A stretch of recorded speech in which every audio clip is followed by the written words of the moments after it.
그는 사시는 하나님이시오. 이런 제목으로 다니엘서 강의를 이어가겠습니다. 우리에게 결코 일어나기를 원치 않는 일이라 할지라도 하나님의 뜻과 계획 속에서 일어나야만 할 일이라면 그 일은 기어이 일어날 수밖에 없습니다.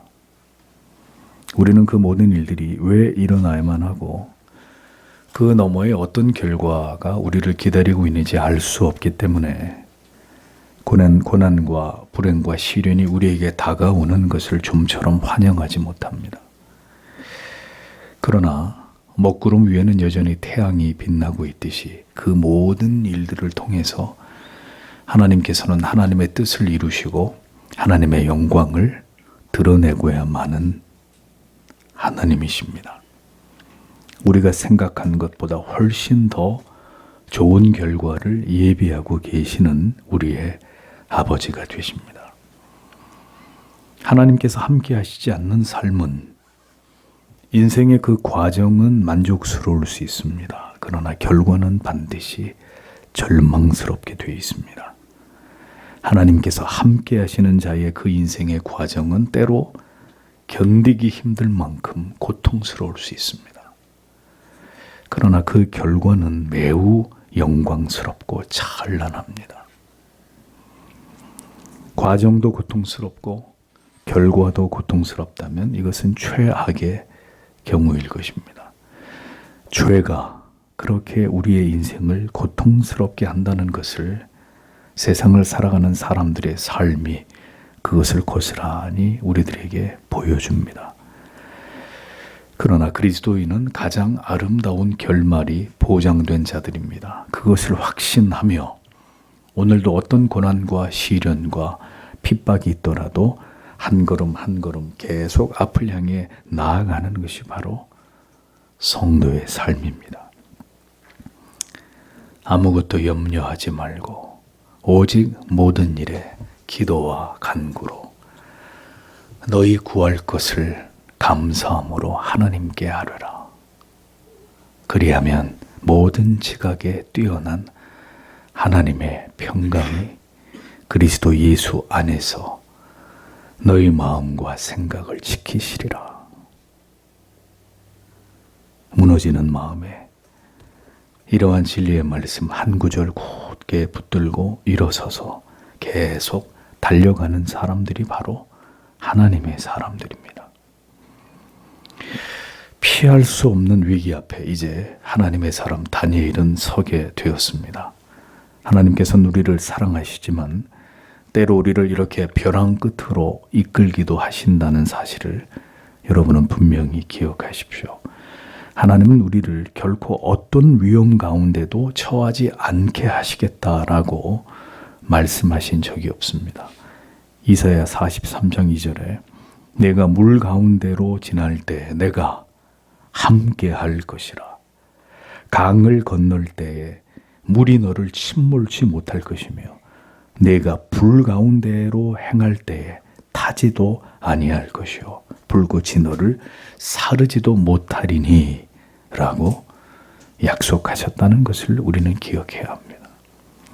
우리는 물 가운데에 지날 수도 있고 위험한 강을 건너게 될 수도 있고 불 가운데로 지나가야 되는 그런 고통스러운 시간들이 우리 인생 속에서도 찾아올 수 있습니다.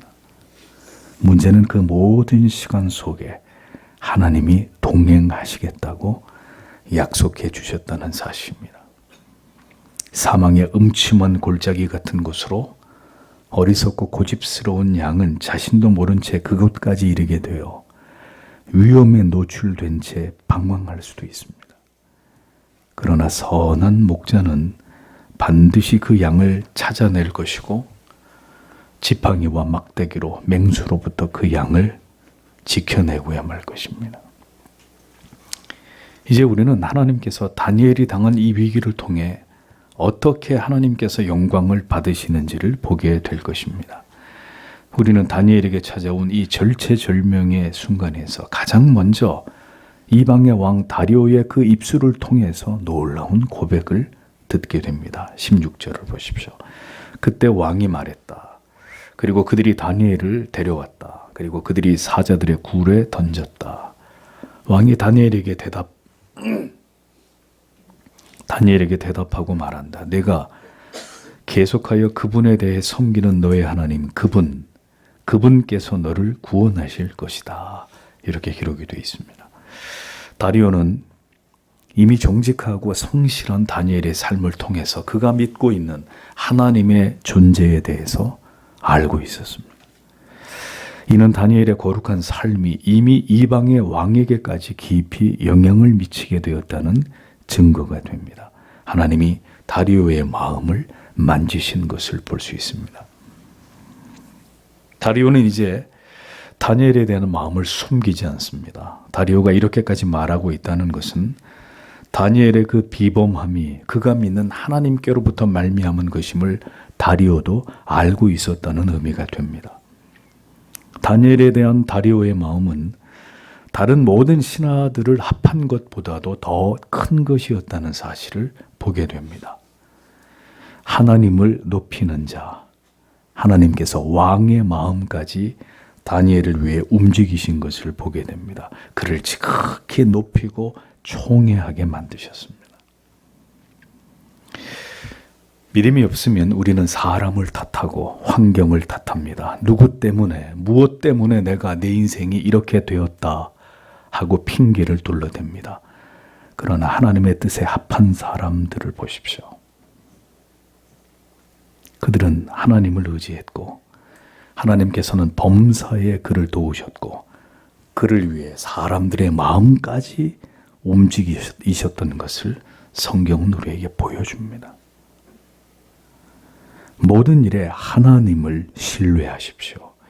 그리스도인으로서의 사명을 따라 살아가십시오. 그러면 하나님께서 누구의 마음이든 당신을 도울 자의 그 마음까지 움직이실 것입니다.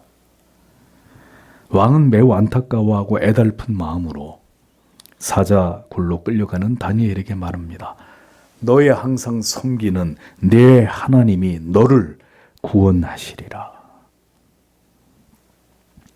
나는 하나님을 알지 못하지만 언제나 그대의 모든 삶으로, 마음으로, 진정으로 그렇게 의지하고 신뢰하고 사랑하고 경외했던 당신의 하나님이 당신을 도울 것이라고 믿습니다. 하나님을 알지 못하는 우리의 이웃이 우리가 당한 어려움을 보면서 우리에게 이렇게 말해 줄 수 있다면 여러분은 참 그리스도인의 삶을 산 것이 될 것입니다. 물론 세상 악인들은 우리에게 또 달리 말할 수도 있을 것입니다. 시편 42편 3절의 말씀처럼 사람들이 종일 나더러 하는 말이 네 하나님이 도대체 어디 있느냐? 어디 있느냐? 하리니 내 눈물이 주애로 내 음식이 되었도다. 당신이 믿는 하나님이 도대체 어디 있단 말이요? 주무신단 말이요? 하나님이 살아있으면 왜 당신에게 이러한 고통과 괴로움을 준다는 것입니까? 나 같으면 그런 하나님을 저주하고 믿지 않겠소. 차라리 그게 낫지 않겠소. 어떤 말을 우리가 세상 사람들로부터 듣게 된다 하더라도 이 또한 우리는 오직 하나님만을 바라고 의지하며 믿음으로 극복해야 될 일이 될 것입니다. 사람들이 어떤 말을 하든 하나님은 당신 곁에 계시고 당신과 함께 하실 것입니다. 17절에서 18절을 보면 그리고 돌 하나가 가져와졌다. 그리고 그것이 굴의 입구에 놓였다. 그리고 왕이 그의 인장 반지와 그의 귀족들의 인장 반지들로 그것을 봉했다.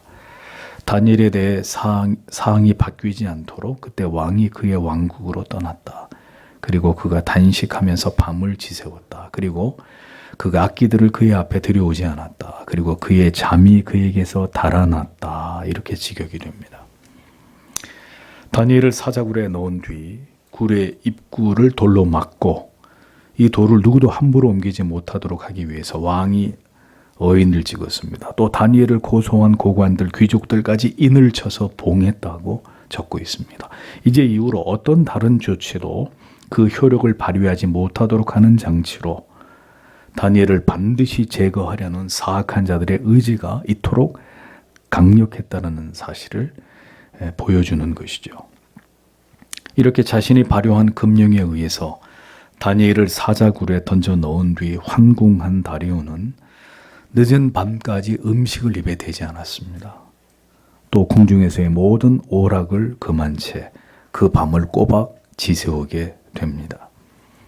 다시 말하지만 이 모든 것을 통해서 볼 때 다리오가 그의 충직하고 정직한 신하 다니엘을 얼마나 사랑하고 귀하게 여겼는지를 충분히 알 수 있습니다. 다리오는 밤새도록 자신이 내는 명령에 대해서 후회했을 것이고 돌도 없는 충신을 잃게 될 수 있음에 대한 큰 슬픔과 고뇌에 빠져 있었을 것입니다. 우리는 다리오의 이 같은 반응을 통해서 하나님을 경외하고 사랑하는 사람들이 그들이 속한 세상에서 시기와 질투와 미움의 대상이 될 수도 있지만 한편으로 어느 정도의 신뢰와 존경과 사랑을 얻을 수 있는 사람이 될 수 있는지에 대해서도 생각해 보게 됩니다. 성실하고 근면하고 정직하고 유능한 그리스도인이 오랫동안 회사를 다니다가 이제 퇴사를 하게 됐을 때 모든 사람들이 박수를 치면서 알턴 이가 빠져나간 것처럼 좋아하게 된다면 그가 진정으로 그곳에서 하나님을 경외하는 그리스도인의 삶을 살았는지를 의심해 볼 수밖에 없습니다. 그러나 그가 회사를 떠날 때 그 회사의 대표를 비롯해서 함께했던 모든 사람들이 진심으로 아쉬워하고 그가 떠나는 것을 못내 슬프게 여길 만큼 그 속에서 없어서는 안 될 사람으로 그렇게 그가 인정을 받았다면 그는 진정으로 그리스도인의 삶을 빛과 소금된 선하고 겸손하고 성실하게 그 사명을 그가 그곳에서 감당한 사람이라고 인정받을 수 있을 것입니다. 왕을 제외한 메대의 모든 신하들은 다니엘을 시기하고 질투하고 그를 미워하고 죽이고자 했어도 메대의 왕이었던 다리오는 그의 진실됨을 일찍이 알아보고 있었고 그를 매우 신뢰하며 사랑하고 있었습니다. 그러니까 이 또한 하나님께서 다리오를 통해서 다니엘에게 주신 은혜가 아닐 수 없었던 것입니다. 다니엘은 왕의 총애를 항상 입고 있었다는 사실이 이렇게 분명하게 드러나고 있음을 우리가 볼 수 있는 것이죠.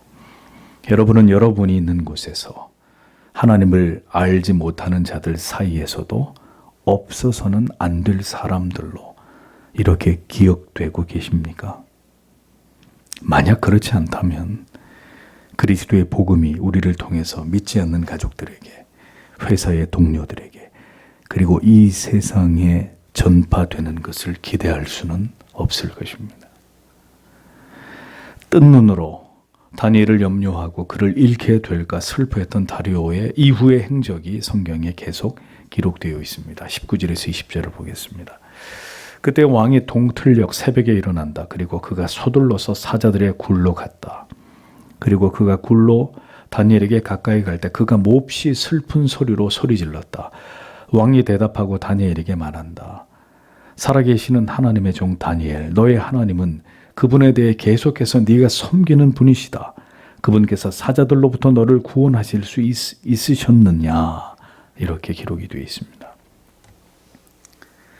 보십시오. 뜬 눈으로 밤을 지샌 다리오 왕은 새벽에 서둘러서 사자굴로 향했습니다. 왕이 이렇게 행차하는 일은 언제나 일어날 수 있었던 그런 일이 아니었습니다. 다시 말하지만 다니엘의 마음속에 다리오의 마음속에 다니엘이 차지하고 있었던 비중이 얼마나 컸는지를 알 수 있는 대목이죠. 다니엘이 죽었을 것이라고 여겼던 다리오는 슬픔을 억제하지 못하고 사자굴에 채 이르기도 전에 괴로움에 울부짖으면서 다니엘의 이름을 부르게 됩니다. 다리오는 하나님을 자신의 신으로 믿는 자가 아님에도 불구하고 그의 고백은 뜨겁고 간절했습니다. 사시는 하나님의 종 다니엘아, 너의 항상 섬기는 내 하나님이 사자에게서 널 구원하시기에 능하셨느냐? 다리오는 절규하듯 다니엘의 이름을 부르면서 살아계신 너의 하나님이, 내가 그토록 진심을 다해 섬기던 그 하나님께서 너를 사자로부터 구해주셨느냐? 다리오는 다니엘이 이미 죽었을 것이라고 여기고 그의 마지막 희망을 이렇게 절규에 가까운 울부짖음으로 다니엘의 이름을 부르고 있었던 것입니다. 제발 다니엘이 그렇게 전심으로 섬기던 그 하나님이 그를 살려주셨기만을 바라는 마음으로 다리오는 굴 앞에서 간절히 다니엘의 이름을 불렀던 것입니다. 다리오가 다니엘을 부르는 말을 여러분 주의 깊게 보십시오. 사시는 하나님의 종 다니엘아, 너의 항상 섬기는 네 하나님이, 이렇게 말하고 있습니다. 이 부분을 보다 정확하게 해석을 하면, 살아계시는 하나님의 종 다니엘, 너의 하나님은 계속해서 네가 섬기던 분이시다, 이런 뜻입니다. 다리오는 다니엘이 그 긴 세월 동안 그가 하나님을 섬겨왔고 그 하나님은 살아계시는 신이라는 사실에 대해서 그는 이렇게 분명하게 표현을 하고 있었습니다. 다리오는 하나님을 잘 알지 못하는 이방의 왕이었습니다. 다만 하나님을 그토록 극진히 섬긴 다니엘을 통해서 다리오는 하나님은 살아계신 신이로구나 라는 사실을 그가 알게 되었던 것입니다. 살아계신 하나님으로 여기며 그렇게 뜨거운 마음으로 하나님을 섬겨왔던 다니엘을 보면서 다리오는 그가 믿는 하나님은 진정으로 죽은 신이 아니라 살아계신 하나님이시다라는 것을 그도 깊이 느끼고 있었다는 이야기입니다. 우리는 하나님의 형상을 따라 지음받은 하나님의 사람들입니다. 그러니 하나님의 사람들이 살아가는 삶을 가만히 들여다보면 누가 보여야 돼요? 하나님이 보여야 돼요. 그것이 세상에 우리를 지으신 목적입니다. 어린 아들을 가만히 들여다보면 누가 보여요? 그의 아버지가 보여요. 어린 딸을 가만히 들여다보면 그의 어머니가 보입니다. 아버지를 닮은 아버지를 닮고 어머니를 꼭 빼닮은 자식이기 때문에 그 자식을 쳐다보면 그 부모가 보인단 말입니다. 외모뿐만이 아니라 성격까지, 버릇까지, 습관까지 꼭 빼닮았습니다. 교회를, 성도를 가만히 들여다보면 그들 속에서 하나님의 성품이 보여야 합니다. 그 사랑이, 그 자비가, 그 의로움이, 그 선함이 보여야 합니다. 살아계신 하나님이 성도 가운데서 보이지 않는데 믿지 않는 자들이 하나님을 살아계신 하나님이라고 믿을 턱이 있겠습니까? 오늘날의 교회가 왜 이렇게 있으나 마나한 존재가 되어버렸습니까?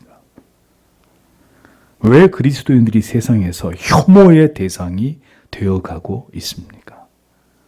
지금도 살아계신 하나님을 보여줄 수 있는 곳이 되어야 하는데 우리의 삶이, 우리가 하나님을 깊이 의식하고 두려워하고 굳건히 신뢰하고 사랑하고 있음을 세상 사람들에게 보여줄 수 있어야 하는데 그리스도인들만큼 이기적인 사람들이 없고 자기의 이익만 챙기는 사람들이 없으며 전혀 희생하지 않는 사람들이 없다고 세상 사람들이 그렇게 여기기 때문에 지금도 아주 빠르게 사람들의 생각 속에서 기독교가, 하나님이, 교회가 지워지고 있는 것입니다. 세상 사람들은 하나님을 알지 못합니다. 그러나 온 마음을 다해서 살아계신 하나님을 섬기고 경외하고 사랑하고 그 하나님이 세우신 법 앞에서 절도 있는 삶으로 충성을 다하는 성도의 모습을 볼 때 그들이 믿는 하나님에 대해서 특별한 존재로 세상 사람들이 그렇게 여길 뿐입니다. 다니엘이 하나님을 계속해서 하루에 3번씩 예루살렘을 향해 기도함으로 그 하나님을 섬겨왔던 사실과 그가 그렇게 마음을 다해 섬긴 하나님은 이방의 왕이 볼 때에도 살아계신 위대한 신이로구나, 이렇게 다리오가 느끼도록 분명하게 그렇게 그 하나님을 인정하도록 할 수밖에 없었던 다니엘의 삶이 그런 것이었다는 겁니다. 다니엘의 신앙이 바로 그런 것이었다는 거예요. 신자는 이 세상과 세상 사람들에게 무엇을 드러내는 자들입니까? 예수 믿어서 이렇게 복을 내가 많이 받았소. 사람들이 그게 관심이나 있을 것 같습니까? 우리는 무엇을 드러내는 자들입니까? 우리는 어떻게 하나님께 영광을 돌려야 하는 것입니까? 먼저 우리는 우리가 어떤 상황 속에서도 하나님을 경외하고 사랑하고 그 법도와 계명을 지킴으로 우리의 마음과 뜻과 생명 다해서 하나님을 섬기는 자들이 우리라는 사실을 이 세상에 보여주는 자들이 되어야 합니다. 그리스도인에게 타협할 수 없는 가장 1순위, 그들이 가장 중요하게 여기는 가치, 그게 무엇인지를 이 세상 사람들에게 우리의 삶으로 증명해야 되는 것이 우리가 이 세상에 존재하는 이유입니다. 어떤 일이 있어도 그렇게 영적인 지조와 신앙의 절개를 가지고 하나님을 경외하고 그 법을 지키는 삶으로 우리가 누구인지를, 우리가 누구를 하나님 아버지라고 부르고 있는지를 세상에 보여줄 수 있어야 합니다. 그리고 그러한 성도의 구별된 삶, 그 충성된 성실한 삶을 통해서 하나님은 존재감도 없는 그런 불투명한 신이 아니라 성도들의 그 투철한 신앙과 삶을 통해서 볼 때 그들이 믿는 하나님은 살아계신 참된 신으로 이렇게 세상 사람들에게 각인되게 하는 것, 그것이 바로 우리가 세상에서 하나님을 드러내고 높이고 그 이름에 합당한 영광을 돌리는 것이다 라는 진리를 성경이 우리에게 말씀하고 있는 것입니다. 사람들이 우리를 보면서 그들을 보니 그 고난과 괴로움 속에서도 감사하고 해같이 밝게 웃는 모습을 보니 그대가 믿는 하나님이 진짜요, 진정으로 살아계신 신인 것 같소 라고 그들도 모르게 이 사실을 고백하게 된다면 지금 우리가 바로 하나님을 영원롭게 하고 영원토록 그를 즐거워하고 있는 삶을 살아가고 있는 하나님의 백성이 틀림없다는 것입니다. 성도들을 지키고 보호하시는 그 하나님의 권능과 위엄과 능력, 하나님께서는 때로 성도들에게 찾아온 여러 불행과 고통을 이용해서도 바로 이와 같이 우리의 굽힘 없는 하나님을 향한 절대적인 신뢰와 충성을, 그리고 그들을 도우시고 지키시고 어떤 가운데서도 그 어려움을 이기게 하시고 건지시는 하나님 되심을 하나님은 이 세상에 오늘도 나타내고 싶어 하십니다. 이것이 하나님이 세상 가운데 하나님 자신을 드러내시는 방식이란 말입니다. 이것이 세상 속에서 신자가 고난과 시련과 역경을 당하게 되는 이유이고, 하나님께서 그 사랑하는 자녀들의 삶에 때로 이런 고통의 십자가를 묵묵히 지고 가게 하시는 궁극의 목적과 이유가 된다는 것을 우리는 분명히 알 필요가 있는 것입니다. 다리오의 슬픔에 가득 찬 절규는 이제 도무지 믿겨지지 않는 사자 굴 속에서 들려오는 다니엘의 생생한 음성으로 화답된 것을 성경은 기록하고 있습니다. 21절, 22절에 그때 다니엘이 왕과 더불어 말했다. 왕이여, 당신은 영원토록 사십시오. 내 하나님께서 그분의 천사를 보내셨습니다. 그리고 그분께서 사자들의 입을 닫으셨습니다. 그리고 그것들이 나를 상하게 하지 않았습니다. 그분 앞에서 나의 결백이 발견된 모든 것 때문에, 그리고 또한 왕이여, 당신 앞에서 내가 범죄를 행하지 않았습니다. 이렇게 기록되어 있습니다. 다니엘은 왕에게 합당한 예를 표하고 자신에게 일어난 일에 대해서 고했습니다. 하나님이 천사를 보내셔서 사자들의 입을 봉하심으로 자신은 사자들에게 전혀 해를 입지 않았다고 말합니다. 호화로운 왕궁에서 뜬 눈으로 불면의 고통스러운 밤을 보낸 다료와 대조적으로 다니엘은 악취가 풍기는 굴 속에서, 그것도 사자들과 함께 너무도 평안한 가운데 밤을 보낸 이 극적인 대조를 보십시오. 하나님이 그 마음에 있는 자와 하나님이 그 마음에 없는 자의 차이를 보게 되는 것입니다. 다리오는 세상의 모든 것을 가진 왕이었지만 그 마음에 하나님이 계시지 않았기에 이 모든 상황이 그에게는 고통이었을 뿐이지만 하나님의 임재 가운데 그를 지키는 천사와 함께 그 밤을 보낸 다니엘은 사자들이 득실거리는 굴 속에서조차도 지극히 평안한 밤을 보냈다는 것입니다. 성도 여러분, 하나님께서 오늘도 우리의 삶의 모든 문제들 가운데 함께 하시며 하나님의 뜻을 이루어가고 계심을 믿는다면 우리는 다니엘과 같은 어떤 상황에서도 마음의 평강을 누릴 수 있음을 기억하십시오. 하나님이 보내신 천사와 함께 보내는 밤은 다니엘에게는 지극히 평안한 밤이었지만 아무도 함께하지 않고 그 마음에 의지할 곳이 없었던 다리오에게 그 하룻밤은 애가 타고 자신의 힘으로 아무것도 할 수 없는 절대적 무능으로 인한 고통의 밤이었다는 것입니다.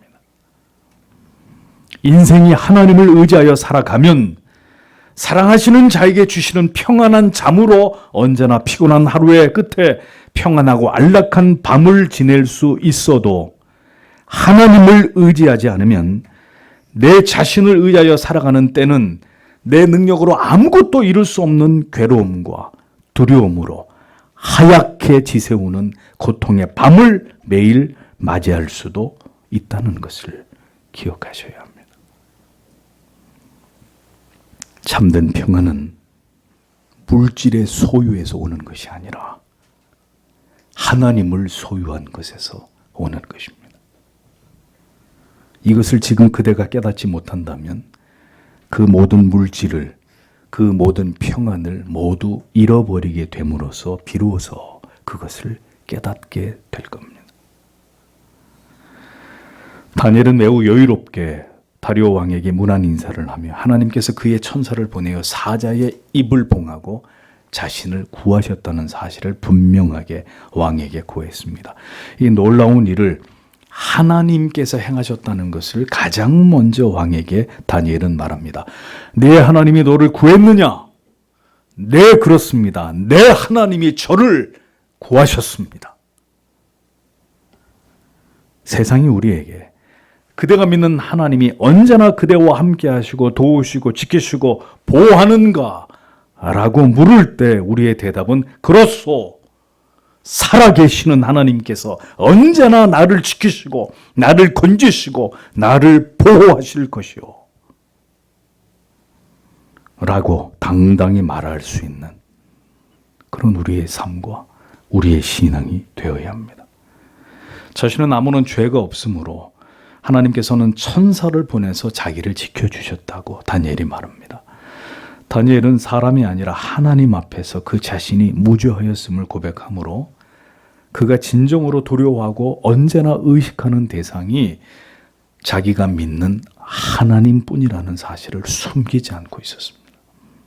다음으로 왕에 대해서 자신은 절대로 불충을 행하거나 왕을 속인 일이 없다는 사실을 밝히고 있었습니다. 자신이 금령을 어겨 이렇게 억울하게 고소를 당하고 이런 형벌을 받을 만한 왕에 대한 어떤 해도 끼친 적이 없었다는 것을 그는 당당하게 왕에게 고했습니다.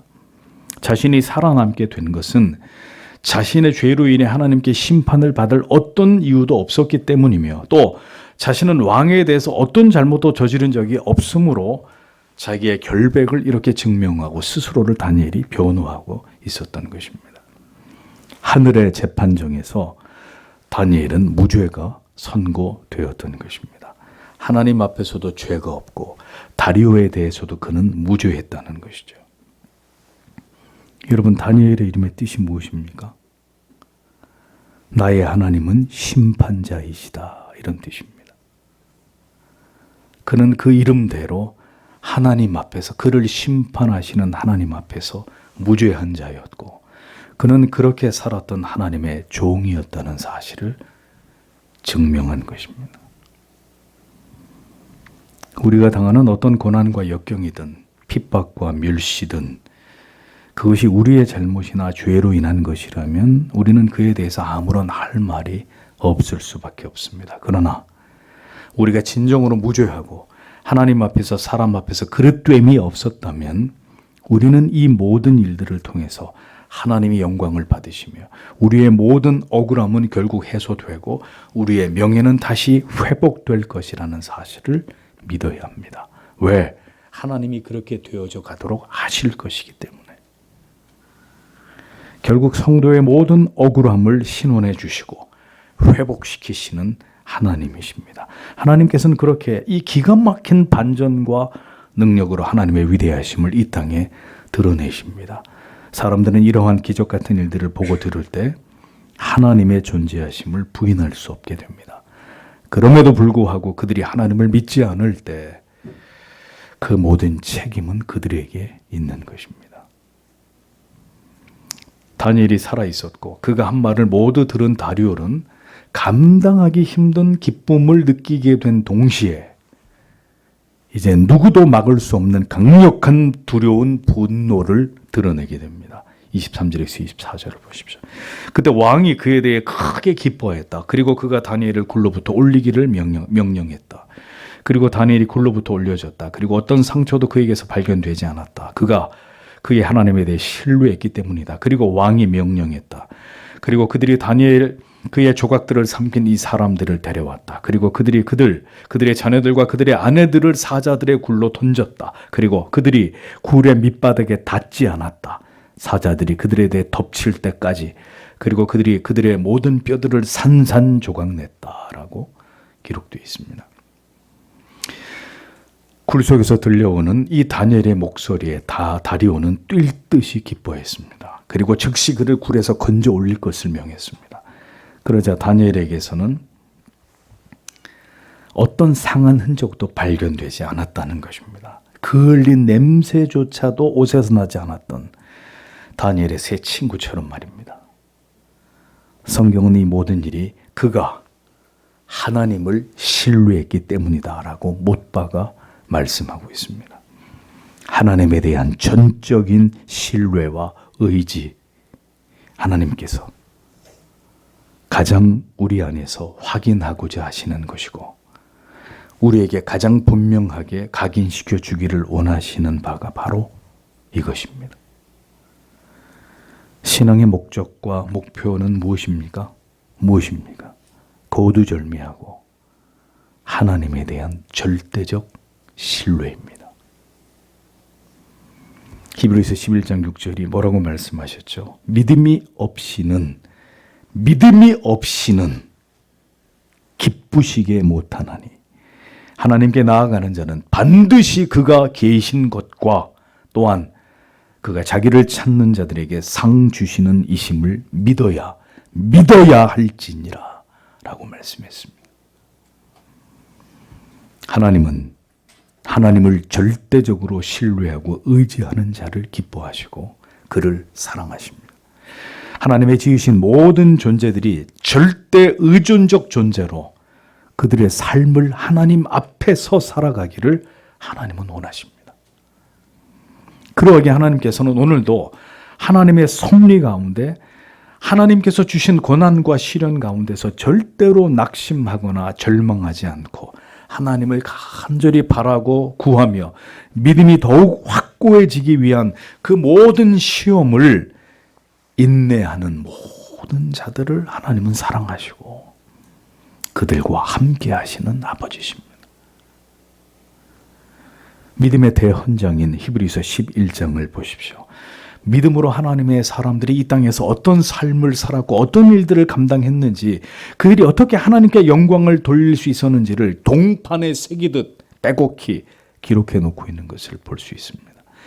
그 모든 것이 다 믿음으로, 믿음 때문에, 믿음에 의해서 일어난 일들이라고 성경은 믿음의 위대함에 대해서 우리의 마음속에 깊이 각인하고 있습니다. 결국 신자의 인생이란 이 하나님을 향한 절대적인 믿음을 갖기 위해 훈련하는 긴 시간이고, 그 믿음으로 마침내 세상을 이겨나가고 모든 고난과 시련을 기꺼이 감당함으로 하나님의 이름을 높이 드러내기 위한 시간들이란 말입니다. 그것이 무엇이라고요?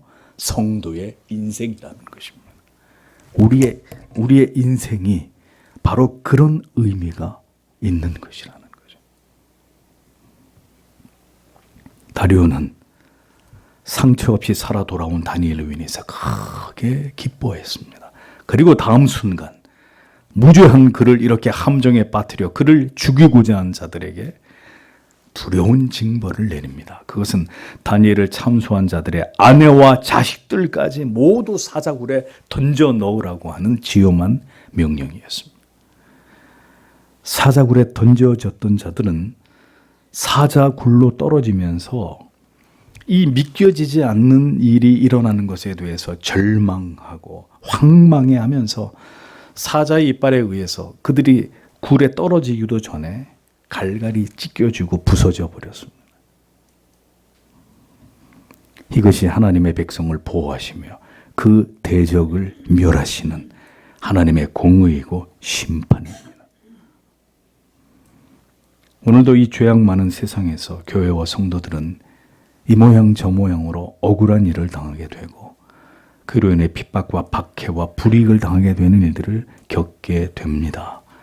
그러나 그런 일을 당할 때 성도 여러분, 즉시 우리는 하나님의 섭리와 뜻을 생각하셔야 합니다.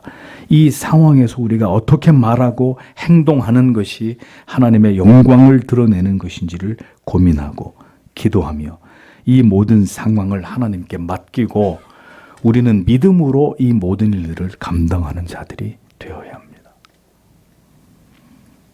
의인을 박해하고 교회를 핍박하는 자들은 절대로 잘 될 수가 없습니다. 하나님은 반드시 그들을 보응하시고 응징하심으로 악을 심판하시는 하나님이십니다. 25절에서 27절을 보겠습니다. 그때 다리오 왕이 온 땅에 거주하는 모든 백성들, 민족들과 방언하는 자들에게 글씨를 쓴다. 너희의 평안이 커질 것이다. 나의 앞으로부터 법령이 주어졌다. 즉 나의 왕국의 모든 영역에서 다니엘의 하나님 앞으로부터 떨고 두려워하는 그들에게 그분은 살아계시고 영원들까지 영존하시는 하나님이시기 때문에, 그리고 그분의 왕국은 멸망되지 않을 것이다. 그리고 그분의 통치는 끝까지 구원하시고 구출하시고 하늘에서와 땅에서 표적들과 기적들을 행하신다. 즉 그분께서는 사자들의 손에 그분께서는 다니엘을 사자들의 손으로부터 구원하셨다. 이렇게 적고 있습니다. 하나님께서 하나님을 멸시하며 우상을 숭배하고 자기 자신만을 높이기를 좋아하던 어리석은 패권 국가들의 군주들을 통해서 하나님 자신을 드러내는 방식을 보십시오. 다니엘이 계속 그 얘기를 하고 있잖아요. 다니엘서가. 자, 느부갓네살에서부터 벨사살에서 그리고 다리오에 이르기까지 하나님께서는 그들을 모두 굴복시키시고 그들이 지배해온 땅에서 여호와 하나님의 지존하신 이름을 높이게 만드신 것을 성경은 증언하고 있습니다.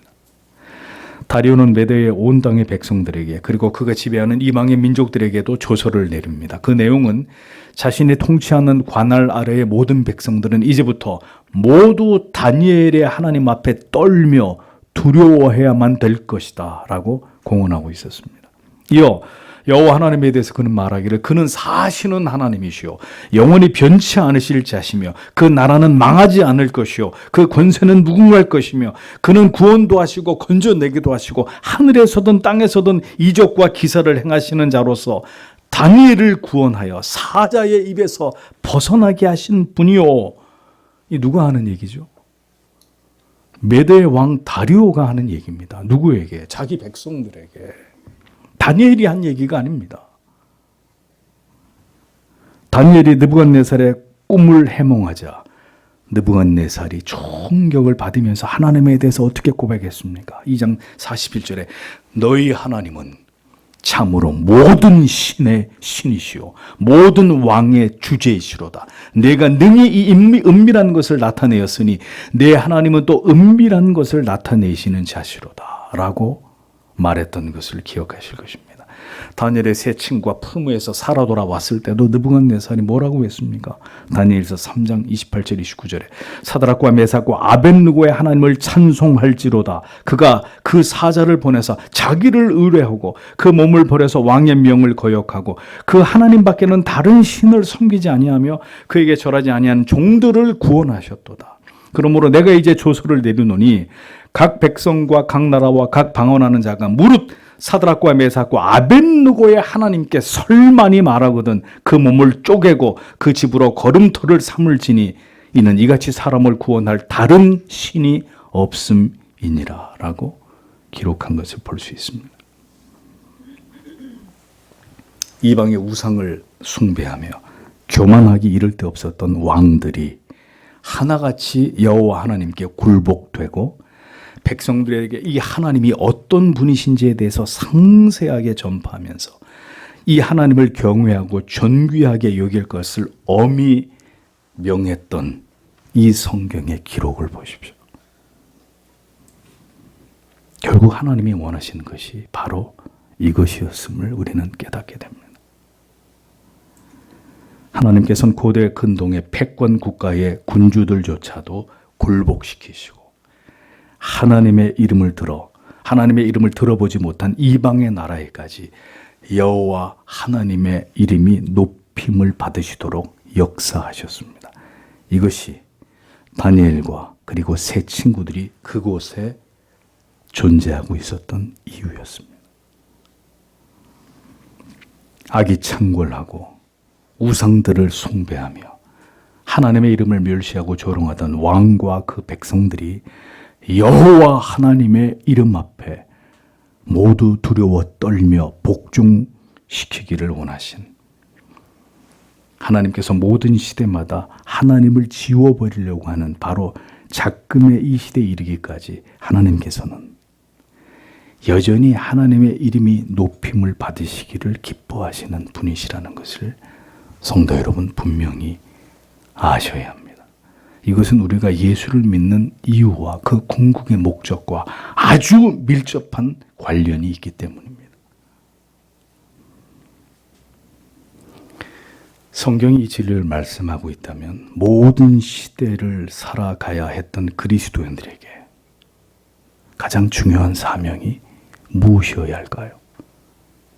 예수 믿어서 잘 먹고 잘 사는 것입니까?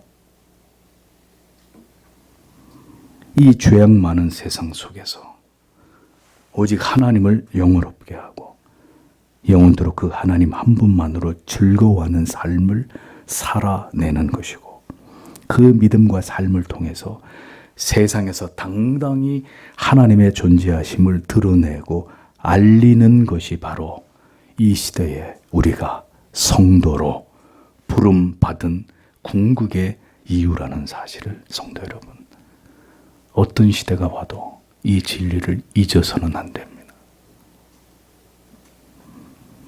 이것이 다니엘서가 모든 시대의 그리스도인들에게 오늘을 살아가고 있는 우리들에게 말씀하고자 하는 가장 중요한 주제입니다. 자기 백성들을 구원하시는 살아계신 전능하신 하나님, 그의 일이 다 진실되고 그의 행하심이 다 의로우심으로 무릇 교만하게 행하는 자를 그가 능히 낮추시는 구원도 하시고 건져내기도 하시며 하늘에서도 땅에서도 이적과 기사를 행하시는 영원히 변치 않으신 하나님으로 그렇게 고백되고 그렇게 모든 사람들에게 인정되시는 하나님으로 하나님은 자신이 이 세상 가운데 자기 백성들을 통해서 그렇게 높임과 영광을 받으시기를 원하시는 하나님이십니다.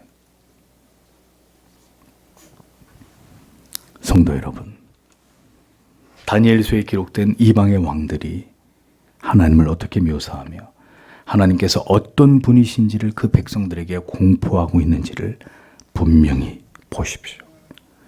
사시는 하나님이시오. 영원히 변치 않으실 자시며 그 나라는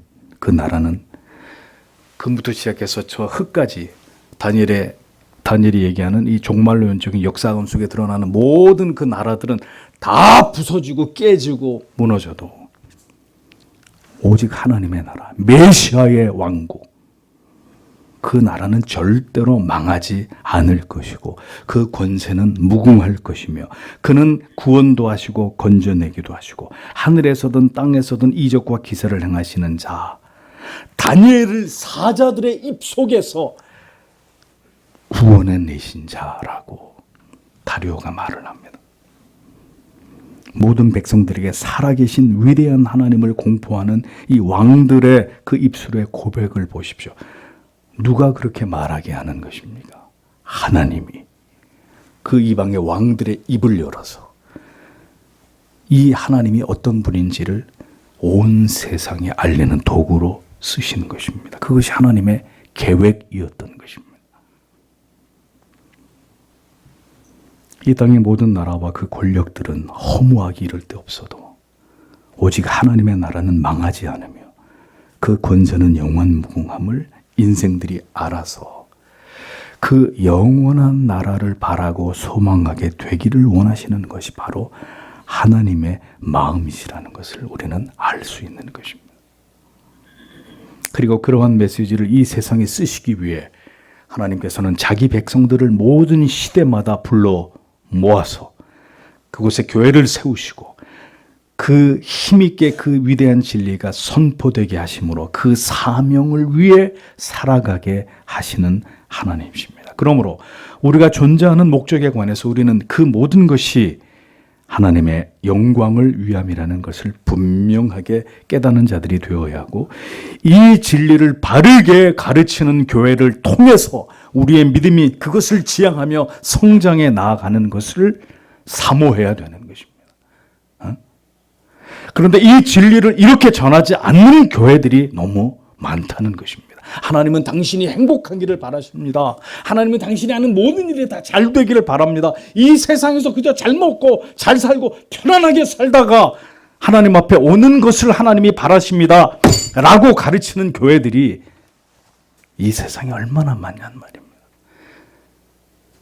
이 위대한 하나님의 뜻을 그들은 모욕하는 자들이란 말이죠. 인간을 숭배하는 교회들, 인간을 높이는 교회들, 교회가 아닙니다. 그것은 믿음이 아닙니다. 성경은 하나님의 영광을 높일 것을 우리에게 명령하고 있습니다. 그것이 너희를 그 어둠 속에서 그 지옥의 멸망 속에 불러낸 나의 목적이라고 하나님은 말씀하고 계십니다. 오늘 이 시대 누가 이 부르심의 목적을 따라 하나님을 신앙하고 있습니까? 예수를 믿는다고 하면서도 모두 자기들을 위한 자기의 행복과 영달을 위해서만 예수를 믿을 뿐이지 교회를 다닐 뿐이지 하나님의 영광을 위해 내 모든 것을 당신께 바칠 것입니다. 하나님 저를 써주십시오. 가슴에 피 맺힌 고백을 가지고 하나님을 신앙하는 자들이 이 시대에 얼마나 되겠습니까? 모두 다 예수를 잘못 믿고 있는 것이란 말입니다. 마지막으로 28절에 그리고 이 다니엘은 다리오의 왕권 중에서 그리고 바사 족속 고레스의 왕권 중에서 번영했다라고 적고 있습니다. 다니엘은 바벨론의 느부갓네살을 거쳐 벨사살과 그리고 메대의 다리오 그리고 파사의 고레스 왕에게 이어지는 동안 계속해서 그는 그의 신분과 그 명예와 영광이 유지되고 보존됐던 것을 볼 수 있습니다. 그 이유는 다니엘은 그 이방의 나라들과 그 나라의 군주들을 섬기는 동안 계속해서 하나님을 높이고 드러내며 하나님의 계획과 섭리를 이루어 나아가는 도구이며 수단으로 쓰임을 받아야 했기 때문입니다. 형통하였더라라고 번역된 히브리어 원문의 하첼라흐, 이 원형이 첼라흐란 말인데 좋다, 번영하다, 유익하다 이런 뜻을 가지고 있습니다. 따라서 이 말씀은 다니엘의 말년이 참으로 평안하고 번영을 이루었다는 의미임과 동시에 그로 인해서 메데의 다리오 왕과 파사의 고레스 왕과 그들의 왕국이 모두 함께 다니엘을 통해서 큰 유익을 얻으며 태평성대를 구가했다라는 이야기입니다. 고레스의 주도로 유다 백성들이 다시 그들의 약속의 땅으로 돌아가게 될 때까지 다니엘은 이스라엘이 패망하고 다시 회복되는 그 긴 시간 동안 그 모든 어둠의 시간들 속에서도 유다 백성들이 모든 소망을 하나님께 두고 하나님의 은총을 기다릴 수 있도록 하나님이 세우셨던 상징적인 인물이었고, 이방의 패권 국가와 그 최고의 권력 앞에서 언제든 이 땅의 주인이시며 통치자 되신 분이 오직 하나님이시라는 것을 드러내고 그 하나님의 이름을 높이는 사명을 힘있게 감당하게 했던 그런 인물이 바로 다니엘이었다는 것을 성경은 우리에게 보여주고 있습니다. 오랜 포로 생활은 결코 쉬운 세월이 아니었습니다. 그러나 다니엘은 신실하신 하나님과 동행하며 굳건히 모든 사명을 감당했고, 그는 그 타국에서 나그네와 외국인의 신분으로 돌아갈 본향을 그리워하며 이방의 제국을 섬기면서 그 긴 시간을 이겨내야만 했습니다. 그가 그렇게 할 수 있었던 것은 하나님께서 다니엘과 동행해 주셨기 때문이고, 그 모든 사명을 그가 능히 감당할 수 있도록 하나님의 오른팔로 그를 붙들어 주셨기 때문입니다. 성도 여러분,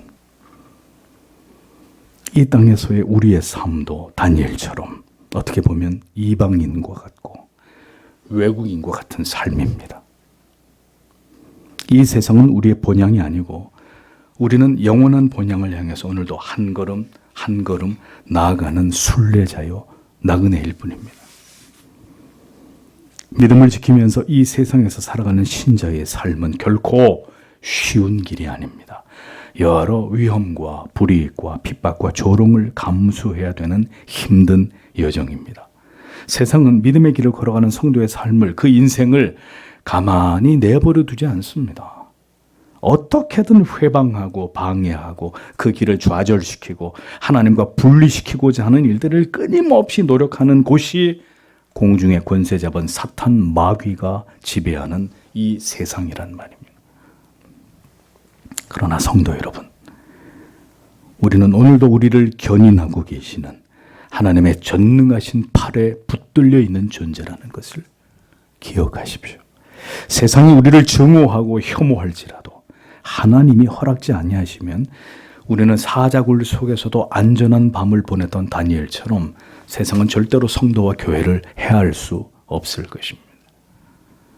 오직 하나님만이 우리의 참된 심판자로 우리를 신원하시고 우리의 무죄와 의로움을 인정해 주실 것입니다. 그러므로 우리는 이 세상을 지나가는 동안 여러 어려움과 시련과 고난을 당하게 되겠지만 그 모든 시간 속에 여호와 하나님께서 우리와 함께 하심을 믿는 자들이 되어야 합니다. 그리고 무엇보다 우리를 예수 그리스도를 믿어 하나님의 자녀 되게 하신 그 하나님의 위대한 뜻이 어디에 있는지를 우리는 명확히 알아야 합니다.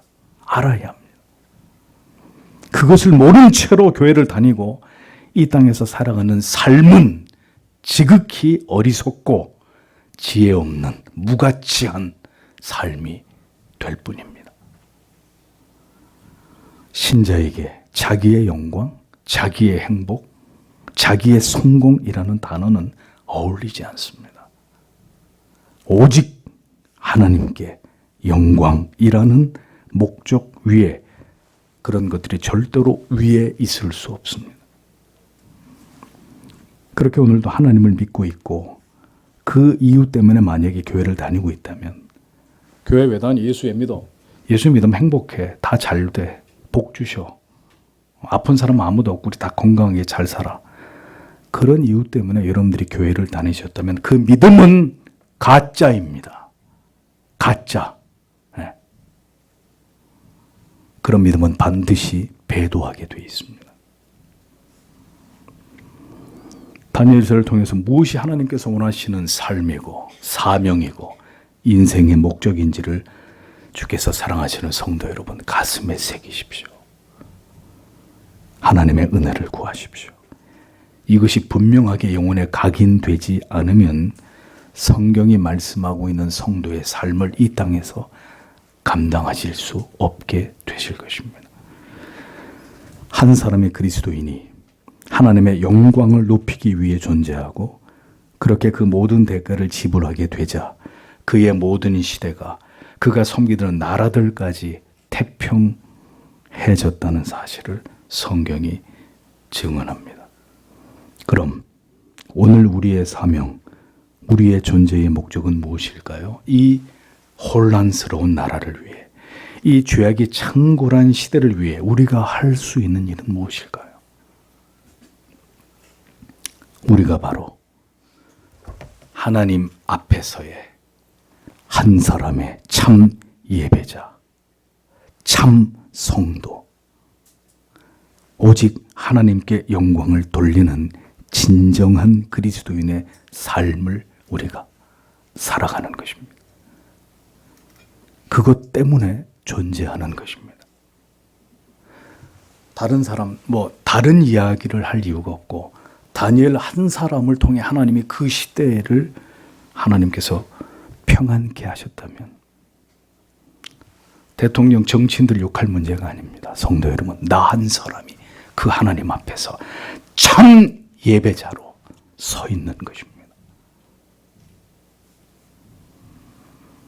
우리 자신이 이 나라를 위해 회개할 자인 것처럼 회개하고 그런 마음으로 우리 자신의 무너진 신앙을 회복하고 거룩과 순결에 그리고 경건에 진력해야 될 것입니다. 그것이 그대가 살아가는 이유입니다.